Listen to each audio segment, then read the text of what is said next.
Okay, so if you're having problems with your Ideal Logic 35, especially if you put in a demand in for hot water and your heating's coming on, or you're getting no heating whatsoever or no hot water whatsoever, what the main cause of this can be is this valve here, which is called a diverter valve. And on mine, it's seized in this position here, which meant as I put a demand in for hot water to run the shower, I was only getting hot water to the radiators, which is obviously what you don't want, especially in the summer. And what had happened is this motor had packed up on mine. To take the motor off, you just push this tab down, and then the motor slides off, and then it's held in place with this fork here on the back, and that just slides off like that. So if you imagine this part here is actually sat in the boiler, in the water as such itself. And what had happened, if you imagine this is sort of like the valve inside the boiler itself, if you put a demand in for, let's say, hot water is allowed to go along this pipe here and then out this pipe here, and then through the boiler. That will then give you hot water. If you then just want heating, what it'll do, it will then flick this way like that, and then your hot water will then pass this way and then give you heating through your heat exchanger, or however what means, to your radiator.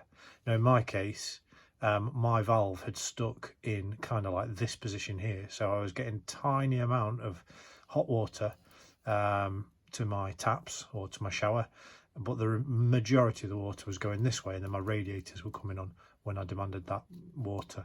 So in my case, it was stuck. It works, this is a sort of flexible plastic valve which works like a cantilever, and that's how your flat valve works. And then this motor, this portion here comes up and down or in and out via the motor. What you can do to test it is to take this motor off, which, like I say, you just push that flap down and do that, leave it plugged into your boiler, and then just put a demand in for hot water and then a demand in for heating, and then this should actuate in and out. That's a good way of testing that motor. When you order it, it comes through as a whole assembly, so I just drained down my boiler and did the whole thing, but 9 times out of 10 it's probably just that motor that's packed in, because it doesn't really do a lot. It is literally just goes up and down and pivots up and down. Sits in that hole there,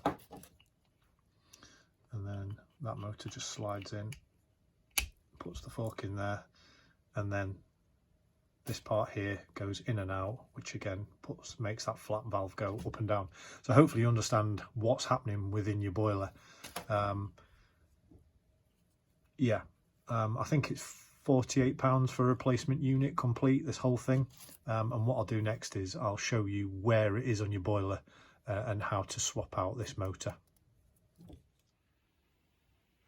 Okay, to get the cover off the boiler, the first thing you do is isolate it,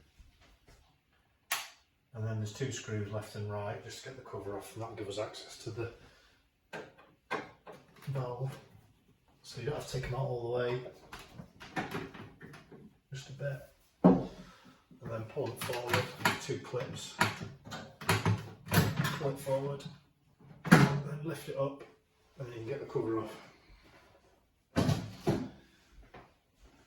Just like that. The next thing to do is there's a clip.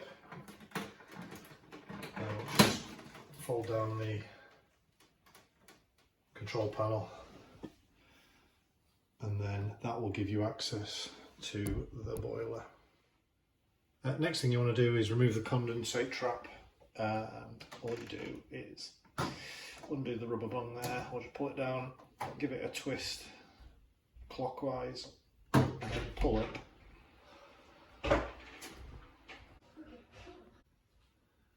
Once the condensate trap is out the way, don't be tempted to empty it, by the way, when you put it back. Leave it as it is.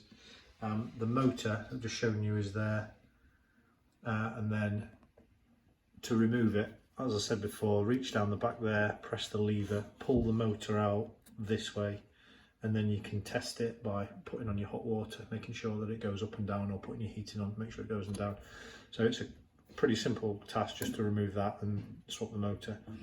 If you do change the whole valve, like I did, all you have to do is drain down the system, and then those two Allen key heads, if I can just see, one just there and then the other one just there.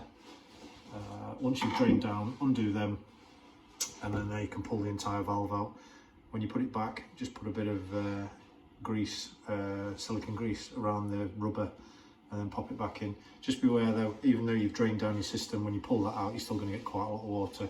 So just make sure that you protect your control panel from water and catch anything underneath. And that's it.